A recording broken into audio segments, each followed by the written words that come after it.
Everyone has a story to tell. Welcome to DingoTalk, where we explore the experiences that make us who we are. Here's your host, Carlo Guadagnino.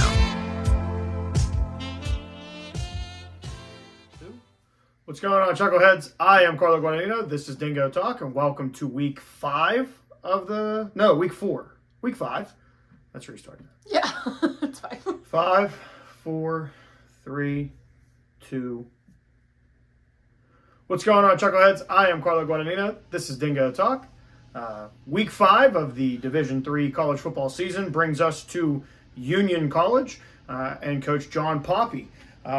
So Union is one of 17 teams receiving votes now for the top 25, starting out the season 4-0, 6-4 last year, which is a lot of what this interview is going to talk about is last season and this year's preseason, obviously, because we interviewed these coaches before before the season started. For those of you watching on YouTube or listening on Spotify, I really appreciate you. Make sure you share it with a friend, but before you do that, hit the like button, and if you're so inclined, hit the subscribe button. You can also follow us on Facebook, Instagram, X, and TikTok. The only one that's different is Instagram. That's dingo_talk. But again, we're going to talk to Coach Poppe. He's first year as a head coach. Pretty good way to start. He's 4-0, going for his 5th win this year, this week against St. Lawrence. 6 of the last 10 games have gone the Garnett Chargers' way. This game's been being played since 1907, predominantly won by Union, but they have gone back and forth. And Union's a tough team this year. They're averaging 54 points a game. They're running for at least 300 yards, if not more. And they're also holding opponents under 100 yards of total offense. So, sneak peek. This is our game of the week. I picked Union. Somebody didn't. So let's chalk up a loss for that person. And but before we do that, let's talk to Coach Poppe. What's going on, Chuckleheads? I am Carlo Guadagnino. This is Dingo Talk. My guest this week is Union College head football coach Jon Poppe. Coach, thank you for joining us. Carlo, appreciate you, man. Absolutely. I'm glad that we could finally we had a couple schedule mishaps, but you know, that's the nice thing about the off season is it makes it a little easier. No doubt. So we're going to do this the way we do every week. I'm going to take you back in the time machine and we're going to work our way forward. So talk to us about your college playing days. How do you find yourself at Williams College? Sure. So played at a pretty prominent high school in New Jersey, Bergen Catholic. And obviously had visions and dreams because I had been a 3-year starter there that I'd be an FCS student athlete. I really focusing my attention on the Ivy League, Patriot League, high academic institutions. And when it came down to the end of my process, Lehigh was the only one that actually offered. And at the end of the day, before I was making my college decision, my head coach, Fred Stangl, Hall of Fame coach down there that way, and he had kind of said, "Hey, I want you to take a look at this school. I think you'd be a great fit there. It'd be a great fit for you." And happened to be Williams College. Never heard of the NESCAC, never heard of Williams. And I went up there on a visit on a really pretty bad snowstorm. God bless my mom for driving through that. And there was another former Bergen Catholic student athlete there that kind of showed me around and appreciated what he had to say about the place. And then the head coach at the time, Dick Farley, who's a college football Hall of Famer, took me around in his beat up whatever Oldsmobile, and I really just felt a connection to him and really appreciated the setup of that place. And fortunately, I was supported in the admission process, and that's where I felt at home. Now, what did you end up going to school for? Well, like anyone else, I probably was a football coach. Maybe some other guys knew in high school. I did not. I thought I was going to be a lawyer. My dad was a lawyer, and I did appreciate some things that he was able to take me through as a young person in high school. And after my first year at Williams, I had an opportunity to do an internship that my dad set up in New York City at a law firm, and knew that was not for me. So my gears shifted quickly. And is that where you shift towards the coaching? Is that where it starts to come into? It did. And okay. Dick Farley, Coach Farley had retired after my freshman year, and Mike Whalen got the head job and brought in a former Williams College player, Dan DeCenzo, who's now the head coach at Wesleyan, and just appreciated him. And it kind of had an epiphany moment, right? Developing a relationship with him and just looking back on the mentors in my life were all coaches. So ended up majoring in history. So. Now, when you finish up your playing career, was the goal to coach at Williams, or were you, what was that experience like? Because I've had some coaches where they talk about, that transition. One year you're a player, the next year you're the guy on the sideline with the khakis and calling the stuff. So do you have any advice and is that something that happened for you? No, talking to our coaching staff knew I wanted to get into coaching, and Coach Whalen has some pretty good connections in Northeast football. And he said, hey, like, this might not be the flashiest position you can get your first year out, but they're going to throw everything at you. Mm-hmm. And it happened to be King's College with Rich Manello, who started that program, and Jim Anderson. And they literally threw everything at you. And it was a great learning curve and experience to appreciate what it takes to be a college coach, right? Mm-hmm. In terms of effort, energy, investment, and that really fueled the fire to do this full time. And I interned with a great player at UPenn, Matt Carey, who's doing great things as a Delaware high school coach. So, he stayed in it, but the recruiting aspect took him out of college, right? Mm-hmm. And, that's where I really felt at home on the road and getting into schools and, talking to student athletes that, about institutions, right? Creating relationships. Now, Coach, from your beginning to now, how would you say your philosophy has it changed? Has it adapted as you've gone through your career, or where do you fit and where do you see your philosophy at right now? It's definitely evolved just through the coaching profession. Mm-hmm. Again, I've been fortunate. Rich Manello started a program and had a great coaching career. Now he's the head coach at Dallas High School in Pennsylvania, and then you went to Mike DeLong and having a chance to work for Mike Sarasulo, who's the head coach at Springfield. And then, from there it was with Tom Gilmore, Holy Cross, with a bunch of great coaches. And then, got the opportunity to work under Tim Murphy at Harvard for the first time, and then Al Bagnoli. So I think all of those guys had influence on, what I believe is my culture and how I operate as coach on the field. So this word fight behind me has been my thing for a while. If I ever had the chance to be a head coach, this is what we're going to embody as a program. And really it just comes down to, family inspires growth habits team, right? Everyone's got a fancy acronym. For me, right? You're born into a family, whereas recruits, you're choosing this family, right? Yeah. Hopefully through that, we're inspiring each other to grow, right? Creating great habits, and we become a team to help each other out and motivate each other, right? So this word has just kind of made sense to me as I've evolved in this profession and grown in this profession. So now, so you've coached at different levels. You coached at Division I, you've coached at Division III. What would you say? And this is a question I've asked a lot of the guys that have on this coaching journey. It's up and down. What's the biggest difference between when we're talking Division I players and Division III? And I say that because I obviously know, scholarships are a big deal, but I've been told that it's not so much on the skill. It's more right in the middle and between the beef. Is that where it really is noticeable, or what are your thoughts? Yeah, I think just watching our team in spring, right? Because that's really where I'm basing a lot of my perception off of right now. Mm-hmm. I think there are some guys up front and on the perimeter that could be playing in the Ivy League, could be playing in the Patriot, could be playing somewhere in the FCS. And watching some crossover film, there's guys at Ithaca and RPI and, X school, right? That could be playing at other places in terms of higher levels. I think transfer portal has definitely hurt some young people in their process, right? COVID definitely hurt some young people in their process. Absolutely. So, I think there's a lot of talent right now, just looking at our schedule, looking at our conference in the Liberty League, that, wow, okay, like there's some guys that should not be here if you're just basing things on athletic ability, right?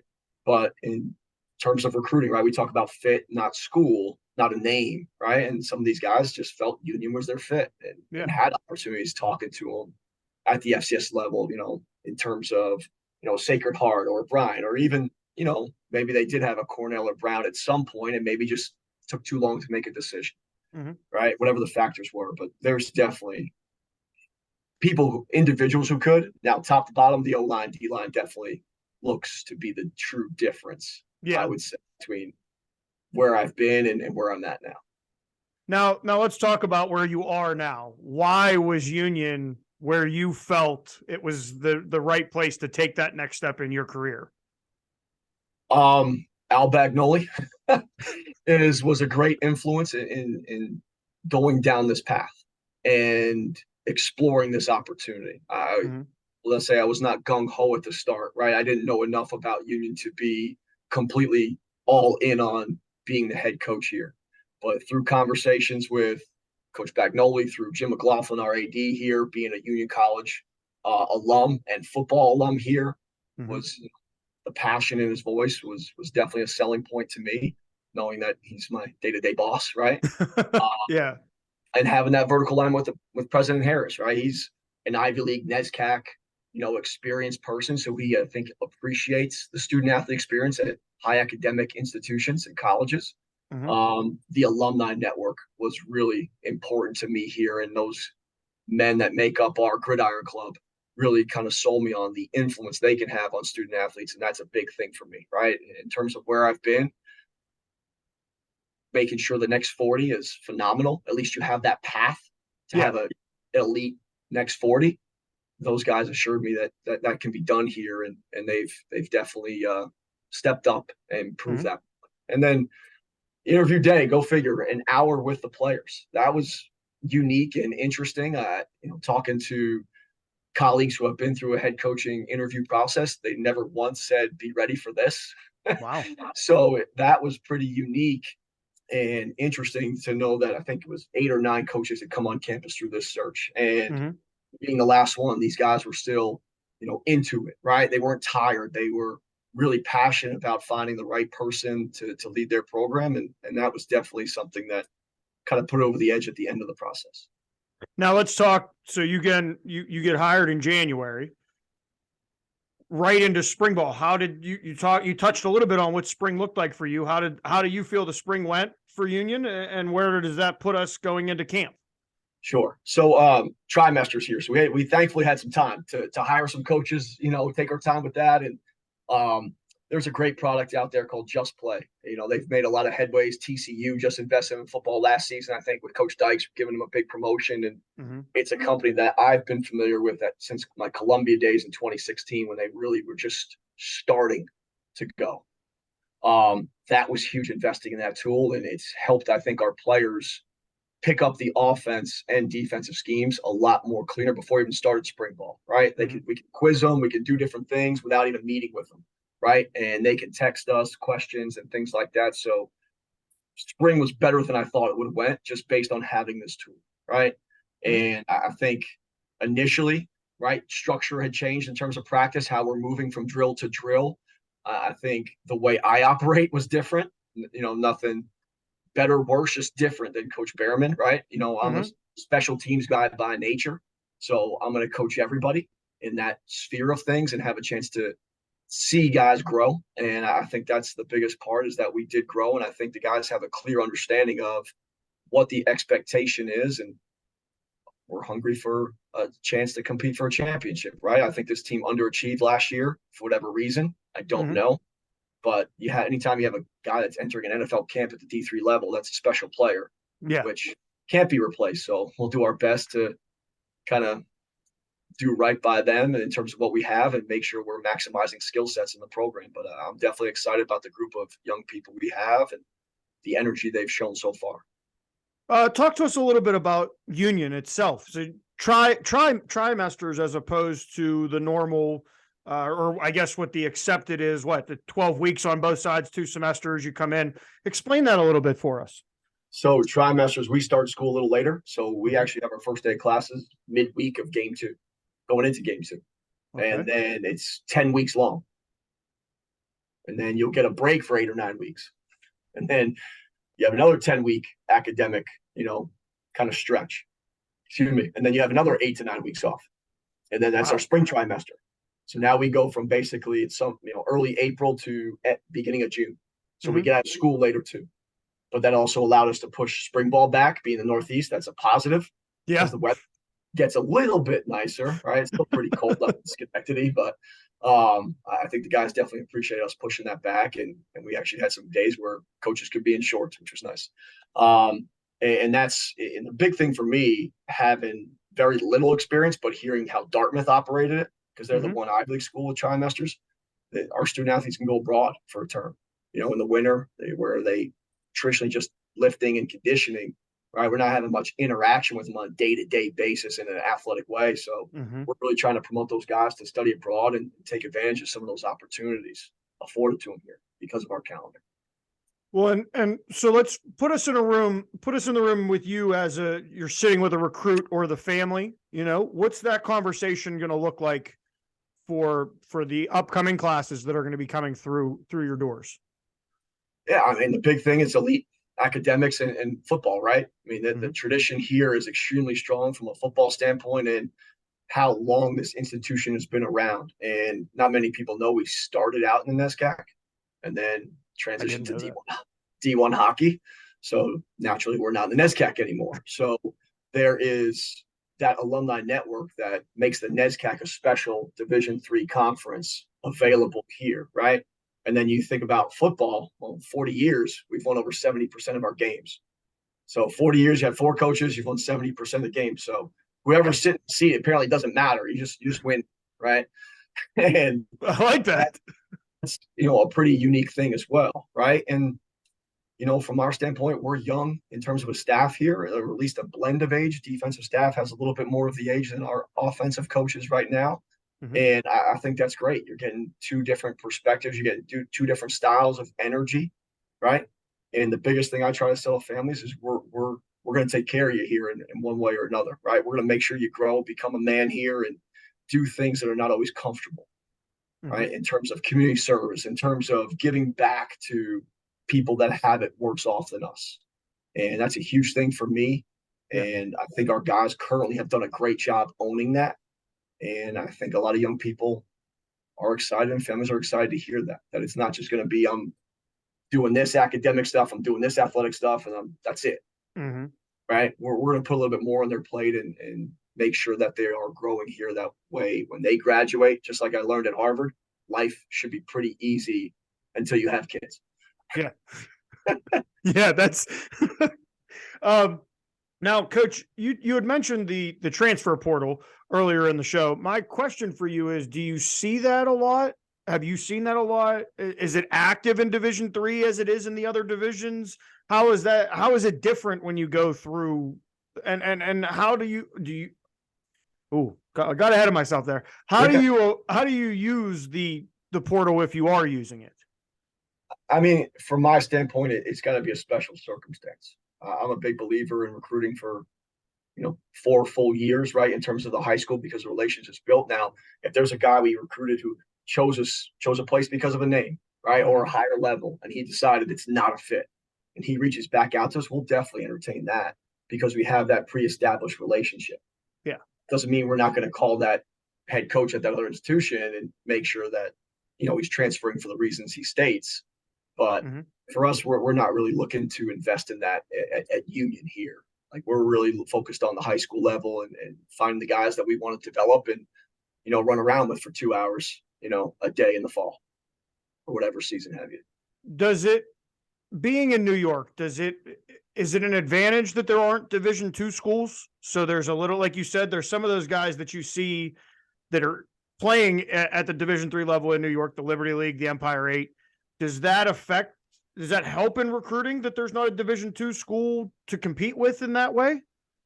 That's an interesting question. I don't know. Maybe, right? Maybe. I know in looking at our roster, I was kind of shocked that it was as equally distributed from Connecticut, Mass, New York, and New Jersey. That kind of shocked me. I figured it would be more, heavier New York, New Jersey. Yeah. So from that standpoint, there's a lot of schools in between those states and Union, and obviously a huge metropolitan areas in those. So I think kids just understand, they're getting better at understanding where they belong, right? And as long as we've done our job in terms of showing them everything they need to see from their individual process, and we check those boxes, why wouldn't they end up here just because of D2 offers or D1 offers? And in my opinion, if there fits here, and we've done a great job of emphasizing that, showing that, good things tend to happen. Now, Coach, going into the 2023 season, I believe when I looked at your schedule, first 2 games on the road. So you got to go to some other places here before you get your chance to open it up in the 3rd game of the season. What are you looking forward to most about that? Are there nerves about that first game as the head guy? Is that a thought, or are we just like, let's get to camp and we'll get to that when we get to it? I mean, a little bit of both, right? I mean, for me, game one, I'm just, my biggest fear is I run too fast out with the team. I pull my hamstring, right? Because I'm going to be so juiced up. Yeah. That's my biggest fear, and actually really the main concern in my brain right now is how to manage my own emotions, when we run out to the field. But really, we're just excited to get to camp, in all honesty, right? I mean, this is our first training camp together as a staff. Even though we've done spring ball, we're now welcoming, right, 26 new players, and even some guys that took the spring trimester off in order to come back this fall, right? Mm-hmm. Guys like Donovan Piketty, who had a great, first-year starting quarterback at Union, and captain Stan Koss, offensive lineman for us. So getting a chance now to coach and work with those guys is going to be a lot of fun and special. So we're really looking forward to August 9th when we get here with the families and take it from there. Now, Coach, how much will camp look differently than when you were a player? Well, is there, because I know the rules have changed and there's certain things you can't do. You got to be on the field, off the field. It's got to be kind of very productive in a short amount of time. In your opinion, what are the biggest changes that have come down the line from when you were playing to now as a coach? Well, I'll throw some shade to NESCAC. I'm not sure they had a preseason camp, right? At myself too, it was so short. I felt like I practiced for 5 days and classes started. Mm-hmm. So, it's different in that aspect. So I'd have to really go back to my high school where it was painful, right? Those were triples and full pads, and we're running still Oklahoma drills, which now you can't do, right? Board drills at all positions, right? Becoming a man, right? And through contact and running your face into somebody else. So full speed. Right. The biggest change is just going back to Holy Cross, because again, that was a full training camp when I was there. It is really the time between activity to meetings, right? Activity to activity. So if you have physical activity, whether it's practice, walkthrough, lift, when that ends, you can't do anything for 3 hours.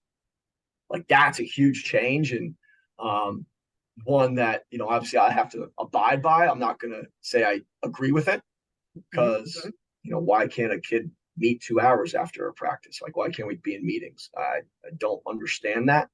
But because in my mind, you're extending the day, right? You're not giving these guys, like, now we're keeping them up till 9:30 at night, where we could have gone out at 8:45, 8:30 and let them get some downtime and do their own kind of team bonding, right? But we'll have work we need to accomplish because of those time gaps that are required by NCAA rules. So, that's really the biggest adjustment, I think, in the last year or so, last 2 years. And Coach, what are you looking for in a recruit? When you're talking about your union guy, what's a union guy for you? Competitive dude in all aspects, right? Like, so you got the academic aspect, you got the athletic aspect. And then, right, we're calling high school coaches. What's his demeanor in the weight room? What's his demeanor towards teammates, right? Is he an upperclassman who just worries about himself, or is he an upperclassman pulling other guys with him, right? And that's what we talk about being a competitor. Like, he's there to compete and bring people with him, right? The energy highs you get for doing that successfully are unmatched, right? In the individual body and mindset. So that's really a big thing for me, is finding that out and loving football, right? This place, especially when you're going to be tested in the classroom the way they are here, you better love football, right? And having a clear-cut why you're doing what you're doing, right? Some guys, the why is, I just want to get to college. Now what? And that's usually the young people we find struggle, that I found to struggle a little bit more, especially in that first period, until they can now readjust and find another why to do this. Some can, a lot can, but others haven't, that have been extremely talented football players that I've been around coming out of high school, and they step away from the game. So we're going to try to minimize that and make sure we find competitive dudes in all aspects, and making sure that they love this sport and have a resounding why that's going to last them through this process of 4 years. for the seniors that are coming up right now that are going to be going through this process here after the fall is over, what should they be doing on their end? Is there anything in particular that they can be doing on their end that maybe helps them get seen by coaches? Do they is there a way to reach out? How do you go about doing that if you're looking? Yeah, I mean, I think in today's world, the camp circuits have become so crucial, right? And there's some great mega camps. Like the first year I went to the Best New England, the Bowen camp at Springfield, that was a well-run camp that maximized exposure. They do cut numbers at a certain point, but for the 780 kids, whatever it was, that were there, it was awesome, right? Even, New England Elite has its benefits. There's a red and black camp that's focused on the high academic Division threes and Ivy Leagues and Patriot Leagues. That's a great camp if you're looking for this type of experience. So young people going to those camps is the start, I think. And now it's getting your final transcript to coaches, getting your senior schedule to coaches. If you don't have that information at this point, what are you waiting for, right? Like that's really going to help you get recruited, is making sure you're sending that info. And then the other thing I always give advice on is making sure they're doing research on school. We as coaches, we embellish, we lie whether we mean to or not, right? And make sure you do your homework on schools. Yeah. Right? Because this can be a self-serving, position, coaching football at times when you're just trying to get great players to your institution because of how it's going to help your program. But making sure as a young person, you take care of yourself. Yeah. Right. And, I think if you haven't been on campuses already, you're doing yourself a disservice, right? The more colleges you can see now, probably at like these last 2 weeks before, especially before August hits, when the dead period comes in the Division Ones, like see as many campuses as you can. Because now you might just know that place isn't for me, just stepping foot on campus, interacting with the people of those places. So I would say those are the two things: the transcript, the senior schedule, and getting on campuses is really the most crucial thing that these young people should be doing right now. Absolutely. I think that's really solid advice that, again, from when you were playing, when I was playing, it was a little different because you had to take the time to edit your film and put your circle on. Now you don't need any of that. We got huddle and all the other things. Play, pause, stop, eject, right? Coach, what makes the Liberty League so good? Well, I'm about to find out in person. But again, just the proud program history, right? Like, teams like Ithaca and here that I know have battled for national championships. You have RPI that's been in an Elite Eight, right, or semifinal in the playoffs on the national level. So, I mean, you've got three schools right there that have, in recent history, done it at a very, very high level on a national scale. So this is, once you hit conference play here, it's a battle every week, which is awesome. Yep. And I felt that way in how the Ivy League has grown too. I felt like every school every week could beat you if you don't play the right way and don't play the game the way you need to, right? In terms of crisp, clean, and mistake free, or as mistake free as possible. So there's just been a tremendous amount of ability I've seen enter this league, and every coach is recruiting their tail off. Everybody seems to be hitting more than missing on the recruiting trail, and that's what I think makes this exciting. And just rewatching some of the games last year that, educating myself on the ability level. I mean, it was impressive to see this many quality opponents in one conference have the type of players that they have. So it's great coaching. It's got great football players all around, and it's going to be another probably battle of a year in this league, which is awesome and exciting. And then what's the significance of Division III and the importance of it when it comes down for the athletes that end up making it to Division III? And I say that because, it's not Division I, there's no money, there's this, that, and the other, but I have had coaches say that it's the purest form, I guess you would say, because it's a volunteer army. It's not, you're not kind of obligated to play. You're there to get an education and then play as well. Do you have any thoughts on that? Yeah, it's a couple reasons, right? Like one, if you end up playing Division III, right, I think you're still hungry for a brotherhood, right? Creating long-lasting bonds that, you end up in people's weddings, you end up, at reunions, getting together with people for, 40 to 50 years down the road. And that's been something, special to me, even with my Williams crew, right? We still have a text chain, and it's, buzzing every 5 minutes at certain points in the day, right? And it's just great to have that connection where there's going to be a group of people outside of your family that will support you regardless of the circumstances, right? And decisions you make, which is pretty, unique about being a Division III athlete, even Division II, Division I, like you're still hungry for that type of network and connection. Mm-hmm. And that's always been an important thing to me, is that when you enter this program, right, we're going to make sure that you're getting to see these players and know these players to make sure you're making that right decision, that this is the place you're going to be able to create those connections and thrive, right? And I think that's what really the Division III experience is about, is finding that right fit for you, whether it's college or sports involved, like making sure that you're going to be able to thrive here with the people that you relate to best, right? And then just what it teaches you, right? Division III sports and football in general, just the life skills that we all appreciate, we learn from playing this great sport and playing a sport, and then managing your time with academics, right? It sets you up to grind and work the way you need to, and maybe even exceed where certain people saw you being as a professional, right? Because of the character, because of the work ethic you gained by playing a sport. So really those two things are the big thing to me in terms of what makes Division III athletics so important, so crucial, and so much fun, right? Absolutely. And then, so this is our last question about football, and then we get to the random questions. So the last question is, what is the message for the Union fans, the alumni, the team going in, or from the team going into 2023? Yeah, I think part of it was in my press conference, and we're going to fight, right? In terms of this work, like there's going to be a will in this team where no matter what the circumstances, you're going to understand what we're playing for, right? In terms of each other, and making sure that there's no way you're going to see us relax in the fourth quarter, take our foot off the gas pedal. We're going to be fighting for 60 minutes. Yeah. And we're going to play that game with passion and energy, and the way the game is supposed to be played, right? Mistake free as much as we can.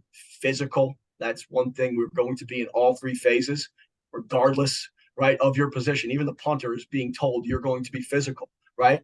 In some way, shape, or form. It's going to come up, and you're going to have to step up in that moment. And I think that's what really we're looking forward to as we talk to our parents, our alumni, our fan bases, our schools, that you're going to be proud of what we're doing out there by just watching how we do it. And we're doing some, we've had a lot of open practices, and we've really let, fans kind of see what we're doing, so they can really get a taste for it and be invested in what this school, or invested in what this program is hopefully going to be prepared to do this season. All right, Coach. So now we come to the rapid fire. There's 5 random questions, 6 technically, because the last one's a 2-parter. If you could live anywhere in the world, where would it be and why? Due to some traveling in my previous employment, Nashville, Tennessee is where I would live. I know the traffic's getting crazy, and some of the, tourism is a little wild, but that city, just the people down there, the live music and the food is better than people know it is. Yeah. And it's just a great area to kind of be around. So, and I appreciate the history of the state as well. So that's where I would live. What's the most important lesson you've learned so far over your career?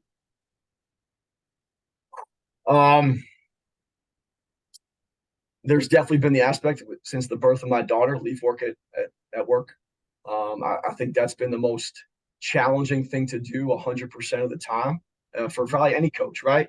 And especially me, because, Twitter has made us always, cell phones have made us always within arm's reach of somebody. And, you're nervous, players, social media, you're making sure that no one's posting anything silly, and so it's really just making sure that, especially in season when I'm not as present as, a lot of other fathers have the opportunity to be. When I'm home, put the phone down, making sure that, while I have those 2 to 3 hours, my daughter before she goes to sleep, or whatever it may be, 1 to 2 hours, I'm completely present and mindful of, engaged in that way of what's going on at home. Where did you meet your wife? So GA Springfield College. She happened to be helping out in the football office. Okay. So we met at Springfield College, and her brother was a former captain at Springfield, GA at Springfield, and I met him first talked with him first, and then she showed up in the football office, and at some point we met each other, and here we are. So if you weren't coaching, what would you be doing and why? lot of jobs over the years in terms of COVID. I did some side things that probably I shouldn't even talk about in terms of like personal vehicle driving for UPS. That was fun. It would definitely be something outside, right? In some way, shape, or form. I'm not an inside person at all, so I'd probably find myself being a gym teacher. I would, just because I can run around and be energetic as I am, right? So I think that's where I'd be. Best compliment you've ever received? You're a good man. That's the best I've got. Best insult you've ever received? Good. So I was at Harvard. Couple former, I forget who it was. I'm a big Christmas person and love obviously the movie Elf. And I'm 5'9", so I'm not the tallest dude out there. And one person had shouted out, like a friend of mine, and it was a college buddy, I think, after a game, and my players heard me call me angry little elf. So that was hilarious, and the players really appreciated that. So I bet you they ran with that a little bit, huh? Oh yeah, they got to see their head coach be very self-deprecating in that moment. So that was pretty good. Coach, the last question we ask everybody: was there a question that you were expecting to get, and if so, how would you have answered it? I don't even know where to go with that.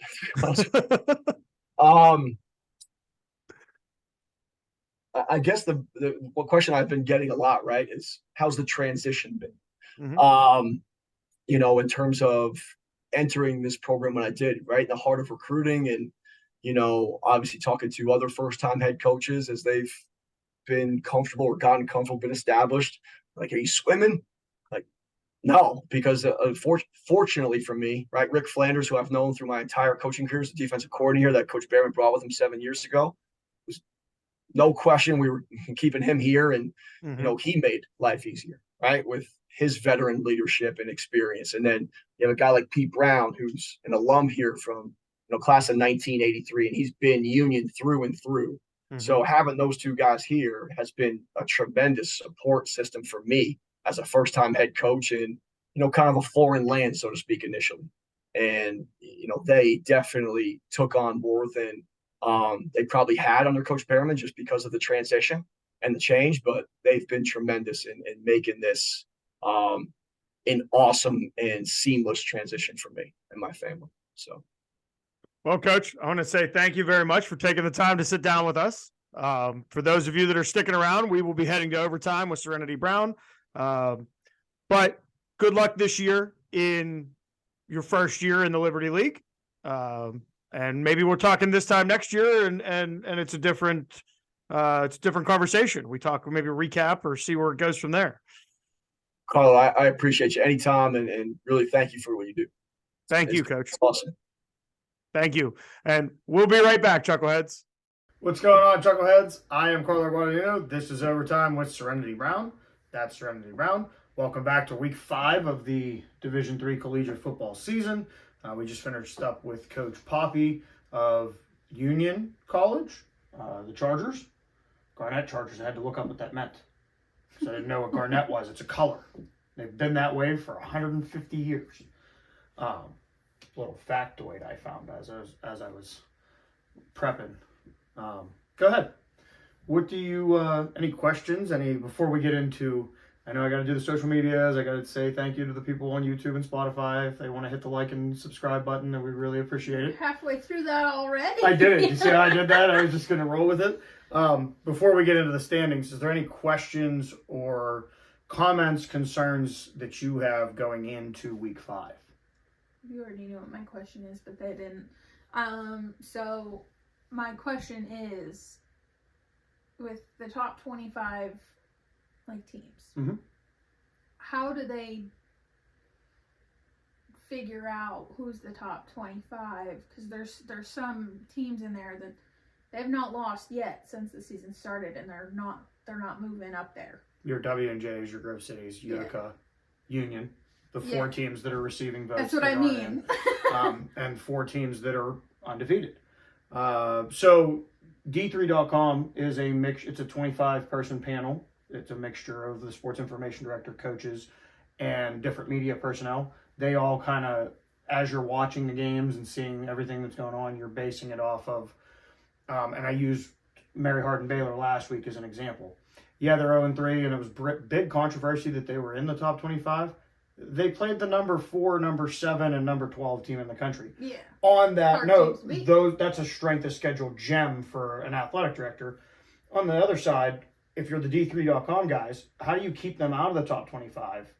But if you're the people that are looking, your Uticas, your W&Js, I can see where their fan bases are looking at that going, man, it's an 0-3 team. It's a 1-3 team. I'm sure if I'm Grove City and W&J right now, I'm looking at the fact that I received 44 and 43 votes just outside of the top 25. And there is a team sitting there in the conference, Carnegie Mellon, that's now 3-1. So they drastically fell. There's a couple other teams in there that I would have to talk to those guys about if they would talk to us. Some question marks. There's definitely some question marks. But there's also two top 25s. There's the AFCA, which is the Coaching Association. And then there's the D3 guys. The national rankings normally come first and foremost from the D3.com guys. I don't know if that helped or answered your question at all.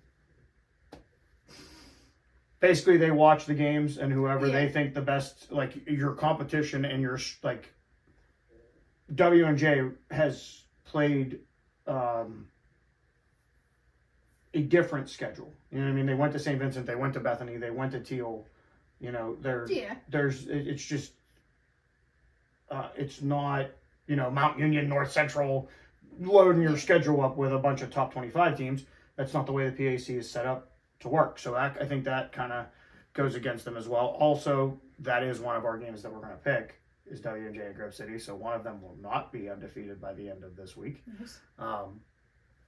So to catch you guys up, and before we do that, if you would like to follow us on the social medias, it's Instagram, TikTok, X, and Facebook. The only one that's different is the Instagram page. Now, for those of you that have been following along with us, 2 weeks ago, we were riding a high horse on this side of the table. The records for last week were 9-1, 9-1, and 6-4. I didn't even think we did that many opposite. I don't remember what I picked. You picked. You but got I the didn't think there was that many opposite. You got the Del Val win. I did. You lost the other ones, plus you lost the one that we all lost. So how? Oh no, we're 8-2. We're 8-2. Sorry. Thank you for correcting me. So we're 8-2, 8-2. That makes DB 31-9. That makes me 30-10, and that makes you 27-13 going into this week. But like Mary Hardin-Baylor, I believe in you. I think this is the week you turn it around. We don't have very many differences of picks here, so it should be a good week for everybody or a really bad week for everybody. Let's get into the picks. Game 1 on our board is Heidelberg versus Muskingum. The Fighting Muskies did not get a pick here. DB, you, and myself all went with Heidelberg. Next up, the game I was just talking about, W&J and Grove City. Again, we're all picking against Grove City again. This will be the third week in a row for you guys. We'll see if it comes back to bite us. Utica versus Hartwick is up once again. It's a straight shot. Yep, everybody picked Utica. Next one, first big change. Kenyon versus Hiram. Now, we've had both of these coaches on the show. You decided. Kenyon. DB and I both kind of are rolling the dice here and are feeling lucky with our picks. So we both decided that we're going to go opposite of you on that pick. That was it's an interesting game. It's homecoming, I believe, for Kenyon. I think it's Kenyon's homecoming. So there'll be a lot of excitement in that stadium, and somebody's coming out with a victory. That's usually how those things go. If you looked at their records, you would understand why I said that. They're both 0-4. Somebody's coming out. Somebody's coming out with a win. Wilmington versus number 14, John Carroll, jumping into our top 25 games. John Carroll. We all went with John Carroll. Again, another team here coming up that none of us are voting against until they show us that we have to. The number 4 team in the country, the Warhawks of the University of Wisconsin-Whitewater versus the number 20 team in the country, UW Oshkosh. Everybody's taking the Warhawks. It was a tongue twister getting that one out. I noticed. Number 12, Susquehanna, and they really have shot up the ladder since our first week. Going against Catholic, all of us are taking Susquehanna. Marietta versus Baldwin Wallace. DB's the only one. Yeah, he was the odd one out this time. Taking Marietta there. Baldwin Wallace for both of us. Coach Hilbert. Ithaca, number 17 team in the country, will go against Hobart, and we're all in agreement with this one. Ithaca. It's Ithaca. And then our game of the week, the Garnett Chargers, and Serenity Brown staying true to herself. She's 1 of 4 of picking the team that we actually interviewed that week. Go ahead. You picked. I picked St. Lawrence, and hear me out.